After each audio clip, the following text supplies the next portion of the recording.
नमस्कार दोस्तों, आप सभी का स्वागत है जीके संसार पे। आज हम सब डेली जीके क्विज का पार्ट 2 देखेंगे और इस क्विज के अंतर्गत आपको 10 अति महत्वपूर्ण प्रश्न दिए जाते हैं, जिसमें से आपको 6 सही करने होते हैं तो आप सेशन को पास कर लेते हैं, अदरवाइज आप इस क्विज में फेल हो जाते हैं। तो आज की सेशन में आपके लिए हिस्ट्री के 10 इंपॉर्टेंट क्वेश्चन लाए गए हैं, जो कि आपके एग्जाम ओरिएंटेड क्वेश्चन हैं और आपके आने वाले प्रतियोगी परीक्षाओं में काफी हेल्प करेंगी। तो चलिए सेशन को स्टार्ट करते हैं। उससे पहले आज का विचार देख लेते हैं। समस्या को पहली बार में सामना करने से मत डरो, क्योंकि सफल गणित भी जीरो से शुरू हुआ था। तो चलिए सेशन को हम स्टार्ट करते हैं और पहले क्वेश्चन की तरफ बढ़ते हैं। तो आप ध्यान से क्वेश्चन को देखिएगा और उसके बाद जवाब जो है दीजिएगा, क्योंकि आपको हर जवाब देने के लिए मात्र 5 सेकंड का वक्त मिलेगा। पहला क्वेश्चन है, नवदा टोली किस राज्य में अवस्थित है? गुजरात, महाराष्ट्र, राजस्थान और मध्य प्रदेश। नवदा टोली जो है वह कौन से राज्य में अवस्थित है, आपसे पूछा गया है। आपका समय शुरू होता है अब। ध्यान से क्वेश्चन को देखिए और जवाब कमेंट बॉक्स में और अपने नोटबुक को फिट कीजिए। समय समाप्त। सही आंसर यहां पे होगा मध्य प्रदेश। नवदा टोली पूरा स्थल जो है मध्य प्रदेश के खरगोन जनपद के महेश्वर में स्थित है। और आपको मैं बताऊं कि नवदा टोली का जो उत्खनन हुआ वह एचटी, आप नोट कीजिएगा, ठीक है, सांकलिया के नेतृत्व में किया गया। और कब कब किया गया आपको मैं बता दूं, 1952, 53, 1953, 54, 1957 और 59, इस दरमियान इसका उत्खनन किया गया। और उत्खनन के फलस्वरूप यहाँ पर ताम्रपाषाणी काल से लेकर मध्यकाल तक के 5 सांस्कृतिक कालों के विषय में जानकारी प्राप्त हुई। अगर हम पांचों के बारे में बात करें तो एक है आद्य ऐतिहासिक, जिसको कि आप ताम्रपाषाणिक भी कहते हैं, जिसका कालखंड था 1500 से लेकर 1200 ईसा पूर्व, ठीक है। और दूसरा है आपका आरंभिक, जिसका कालखंड है 400 से 100 ईसा पूर्व। तीसरा आपका है आरंभिक ऐतिहासिक ही, ठीक है, जिसका कि कालखंड है आपका 100 ईसा पूर्व से लेकर 200 ईस्वी तक, ठीक है। ध्यान दीजिएगा, ये आरंभिक ऐतिहासिक जो है 400 से 100 ईसा पूर्व, और ये जो है आपका तीसरा ये 100 ईसा पूर्व से लेकर 200 ईस्वी तक। और चौथा जो आपका है ये है परवर्ती, ठीक है, इसका कालखंड जो है वो है 200 से लेकर 500 ईस्वी। और पांचवा संस्कृति जो वहां से मिला वो मिला आपका मध्य, जो कि मुस्लिम मराठा काल कहलाता है, ठीक है। तो आप इसे नोट कर लीजिएगा, ठीक है। ये 5 सांस्कृतिक कालों के विषय में जानकारी यहां से प्राप्त हुई है, ठीक है। चलिए क्वेश्चन नंबर 2 की तरफ बढ़ते हैं। क्वेश्चन नंबर 2 है, ऋग्वेद की मूल लिपि क्या थी? खरोष्टी, पाली, देवनागरी या फिर ब्राह्मी? ऋग्वेद की मूल लिपि क्या थी? आपका समय शुरू होता है अब। तो फटाफट अपने आंसर को नोट कर लीजिए। तो यहां पे आपका समय होता है समाप्त। सही आंसर होगा ब्राह्मी। देखिए, मूल रूप से ब्राह्मी लिपि में लिखा गया है ऋग्वेद, और ये प्रथम और सबसे प्राचीन वेद है। देखिए, इसमें कुल 10 मंडल हैं, ठीक है, ऋग्वेद में, और क्या है 1028 सूक्त हैं। नोट कर चलिएगा जो इंपॉर्टेंट चीजें हैं, ठीक है।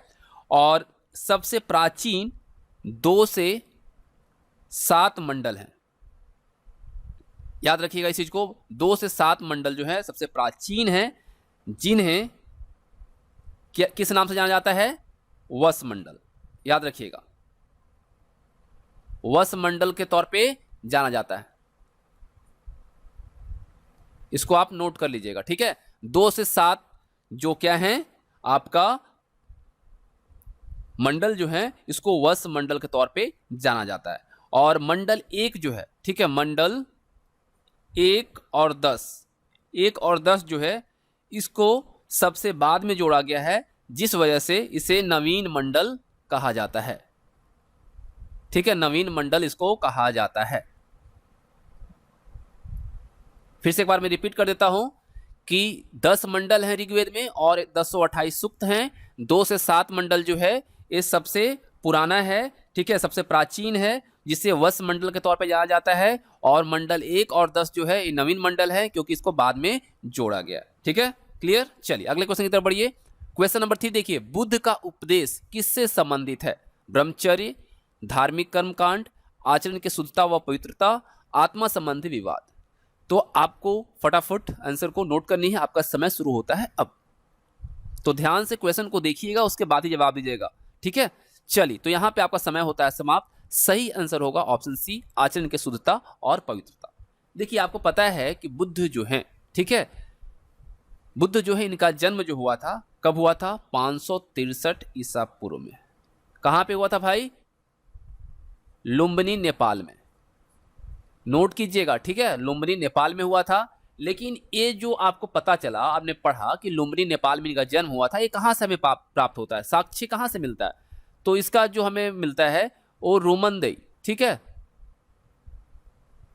रोमनदेई जो है आपका शिलालेख अशोक का, यहां से हमें ज्ञात होता है कि 563 ईसा पूर्व में लुम्बिनी नामक स्थान पर बुद्ध का जन्म हुआ था। और आपको पता होना चाहिए कि इनका जन्म के 5वें दिन, ठीक है, जन्म के 5वें दिन इनका नाम जो है सिद्धार्थ रखा गया था, ठीक है, जन्म के 5वें दिन इनका सिद्धार्थ नाम रखा गया। बहुत इंपॉर्टेंट चीजें हैं सब, ठीक है। और 29 वर्ष की आयु में गृह का त्याग किया इन्होंने, जो कि बौद्ध धर्म में क्या कहलाया? महानिविष्क्रमण, ठीक है, महाविनिष्क्रमण कहलाया। 29 वर्ष में इन्होंने जो गृह त्याग किया, और 35 वर्ष की आयु में वैशाख पूर्णिमा की रात को पीपल के वृक्ष के नीचे इनको ज्ञान की प्राप्ति हुई। और कहाँ पे हुआ? इसको इनकी ज्ञान की जो प्राप्ति हुई उसको संबोधि के तौर पर जाना जाता है, और ये बोध गया बिहार में हुआ है ना।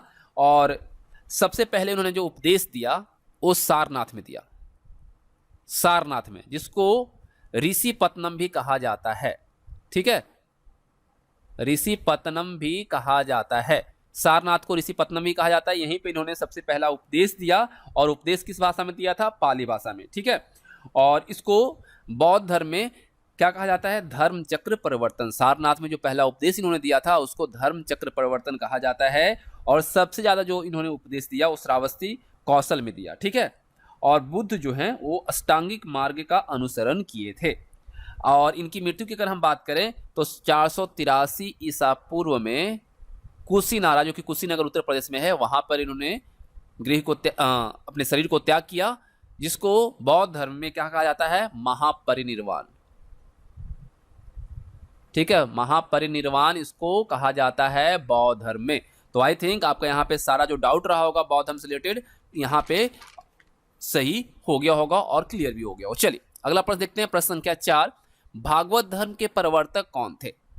जनक, कृष्ण, सूरदास या इनमें से कोई नहीं? बहुत ही आसान प्रश्न है, लेकिन बहुत इंपॉर्टेंट प्रश्न है, बीपीएससी में पूछा जा चुका है। भागवत धर्म के प्रवर्तक कौन थे? तो आपका समय शुरू होता है अब। ध्यान से क्वेश्चन को देखिए और जवाब दीजिए। तो आपका समय होता है समाप्त। सही आंसर होगा कृष्ण। भागवत धर्म के प्रवर्तक कौन थे? कृष्ण थे, ठीक है। और आपको मैं बता दूं, छांदोग्य उपनिषद में श्री कृष्ण को देवकी पुत्र कहा गया। अगर आपसे पूछा जाए कि देवकी पुत्र कृष्ण को जो कहा गया है वह कौन से ग्रंथ में या फिर किस में कहा गया है, तो याद रखिएगा कृष्ण को जो कहा गया है छांदोग्य उपनिषद में, ठीक है। इस चीज को आप मेंशन कर लीजिएगा, ठीक है, बहुत इंपॉर्टेंट है। और श्री कृष्ण के जो गुरु थे उनका नाम क्या था? तो वो था घोर अंगिरस। याद रखिएगा कृष्ण के गुरु कौन थे? घोर अंगिरस, ठीक है। तो आई थिंक आपका आंसर यहाँ पे सही रहा होगा। ईमानदारी से आप सब आंसर कीजिएगा और फाइनली आप कमेंट बॉक्स में बताइएगा कितने आपके सही हुए। अगला प्रश्न है, गोदावरी नदी के तट पर स्थित महाजनपद कौन सा था? गोदावरी नदी के तट पर स्थित महाजनपद कौन सा था? अवंती, असक जिसको अस्मक के तौर पर भी जाना जाता है, वत्स या कंबोज? तो आपका समय शुरू होता है अब। ध्यान से क्वेश्चन को देखना है, उसके बाद ही आंसर देना है, क्योंकि गलत नहीं करना है। आपको 6 प्रश्न सही करने। सही आंसर यहाँ पे रहेगा अस्मक या असक, ठीक है, याद रखिएगा। तो यहाँ पे ऑप्शन बी आपका सही रहेगा। देखिए अस्मक महाजनपद जो है वो गोदावरी नदी, और ये कहाँ पे है भाई? आंध्र प्रदेश, ठीक है, आंध्र प्रदेश में है। याद रखिएगा इस चीज को, के तट पर अवस्थित है या अवस्थित था, ठीक है। इसकी राजधानी कहाँ थी? अगर इसकी राजधानी की हम बात करें तो कहां पे था? पोतन व पोटली। इस चीज को आप मेंशन कर लीजिएगा अगर राजधानी पूछी जाए तो। और यह एकमात्र महाजनपद था जो कि दक्षिण भारत में स्थित था। अगर आपसे पूछा जाए कि दक्षिण भारत का एकमात्र जनपद कौन सा था, तो अस्मक। ठीक है। और पुराणों के अनुसार अस्मक के राजतंत्र की जो स्थापना है वह किसके द्वारा किया गया था? इक्ष्वाकुवंशीय शासकों के द्वारा किया गया था। इस चीज को भी आप लिख लीजिएगा। ठीक है। और अस्मक महाजनपद का जो प्रमुख नगर था वो था पोतन, जो कि राजधानी भी था, महत्वपूर्ण नगर। ठीक है, इसको आप नोट कर लीजिएगा। चलिए आगे बढ़ते हैं प्रश्न संख्या 6 पे। बुलंदी बाग प्राचीन था पाटलिपुत्र का, कपिलवस्तु का, सारनाथ का या राजगृह का? बहुत आसान है, आप सब इजीली आंसर कर लेंगे इसका। तो फटाफट आपका समय शुरू होता है, आप आंसर कीजिए। डेली आपको 5 बजे सेशन मिलेगी। ठीक है, तो आपका समय समाप्त। सही आंसर होगा पाटलिपुत्र। पाटलिपुत्र का प्राचीन स्थान था बुलंदी बाग, और यहाँ पे जो उत्खनन हुआ, जो अभिलेख है, उसका साक्ष्य जो है पाटलिपुत्र से मिलता है। इस वजह से बुलंदी बाग हम प्राचीन स्थान मानते हैं किसका? पाटलिपुत्र का। तो यहाँ पे सही आंसर जो रहेगा आपका ऑप्शन ए रहेगा। क्लियर। चलिए प्रश्न संख्या 7 पे बढ़ते हैं। सार्थवाह किसे कहा जाता था या किसे कहते थे? महाजनों को, दलालों को, व्यापारियों के काफिले को या तीर्थ यात्रियों को? सार्थवाह किसे कहते थे? बहुत आसान प्रश्न है। चलिए आपका समय शुरू होता है अब।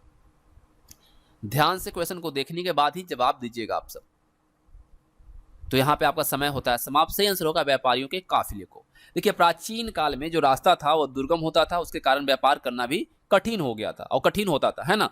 इसी कारण व्यापारी सार्थवाह के रूप में व्यापार करते थे, जो एक प्रकार का क्या था? व्यापारियों का काफिला होता था, जिसमें विभिन्न श्रेणियों के लोग रहते थे। देखिए सार्थ का मतलब जो है वो है आपका व्यापारियों का समूह। ठीक है। और सार्थवाह का मतलब जो है वो है व्यापारिक प्रधान। इन सब इंपॉर्टेंट चीजों को आप लिखते चलेंगे। ठीक है। चलिए ये आपका कंप्लीट हो गया क्वेश्चन। क्वेश्चन नंबर 8 की तरफ बढ़ते हैं। क्वेश्चन नंबर 8 देखिए, ध्यान से देखिए। अश्वघोष किसका समकालीन था? अशोक का, कनिष्क का, हर्षवर्धन का या नागार्जुन का? बहुत बहुत महत्वपूर्ण प्रश्न है। इसको बीपीएससी ने भी पूछा है, जेपीएससी ने पूछा है, यूपी पीसीएस में भी पूछा गया। तो आप समझ सकते हैं कितना इंपॉर्टेंट क्वेश्चन है, देखने में बहुत आसान होगा। तो यहाँ पे सही आंसर क्या रहेगा? फटाफट आंसर कीजिए, आपका समय शुरू होता है अब।